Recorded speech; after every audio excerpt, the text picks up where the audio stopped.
నమస్తే welcome to our channel. Jaganmohan Reddy రాజకీయ జీవితం మొత్తం అవినీతి, అక్రమాలు, బెదిరింపులు, దౌర్జన్యాలు, హింస, మోసం అనే పునాదులపైనే నిలబడి ఉందని అందరూ అంటారు. ఎందుకు అంటే జగన్ రెడ్డి రాజకీయ జీవితం చూసిన వారు ఎవ్వరైనా ఇదే మాట అంటారు. ఎప్పుడు అబద్ధాలతోనే జగన్ తన పార్టీని నడుపుతూ ఉంటారు. అలాంటి జగన్మోహన్ రెడ్డి తన రాజకీయ జీవితంలోనే తొలిసారిగా ఓ నిజం ఒప్పుకున్నారనే అభిప్రాయం తాజాగా వ్యక్తమవుతోంది.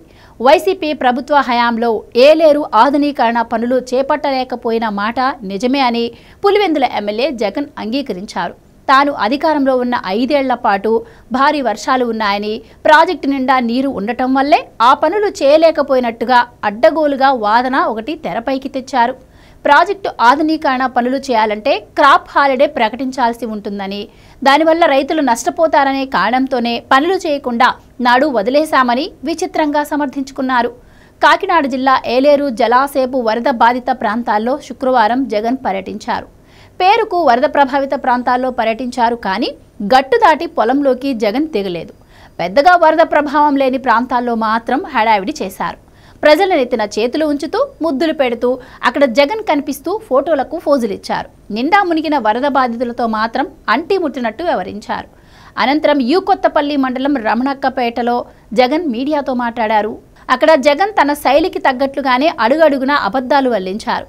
తన ప్రభుత్వ వైఫల్యాలను వింత సమర్థనతో డబ్బా కొట్టుకునే ప్రయత్నం చేశారు. అంతేకాక విజయవాడ ఏలేరు వరదలు మ్యాన్మేడ్ వరదలు అంటూ జగన్ కనీసం అవగాహన లేని వ్యాఖ్యలు చేశారు. అయితే జగన్ సీఎం కాకముందు అప్పట్లో చంద్రబాబు ప్రభుత్వం ఏలేరు ప్రాజెక్టు ఆధునీకరణ కోసం టెండర్లు పూర్తి చేసి పనులకు శంకుస్థాపన కూడా చేసింది. ఆ తర్వాత అధికారంలోకి వచ్చిన జగన్ రివర్స్ టెండరింగ్ పేరుతో అప్పట్లో వాటిని రద్దు చేశారు.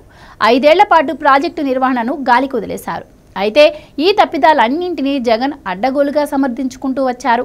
కూటమి ప్రభుత్వంపై నిందలేయడానికి తహతహలాడారు. తన పాలనలో వర్షాలు సమృద్ధిగా పడ్డాయని, అందుకే ఆధునీకరణ చేపట్టలేకపోయామని కలరింగిచ్చారు. అలాగే జగన్ సీఎంగా ఉండగా పంటల బీమా పథకం, ప్రీమియం సొమ్ములు చెల్లించకుండా ఎగ్గొట్టారు. కానీ అది చంద్రబాబు చెల్లించకపోవడం వల్లే 23-24 సంవత్సరానికి ఖరీఫ్ సీజన్కు బీమా పరిహారం అందలేదని వరద ప్రాంతాల పర్యటనలో జగన్ మాయమాటలు చెప్పారు.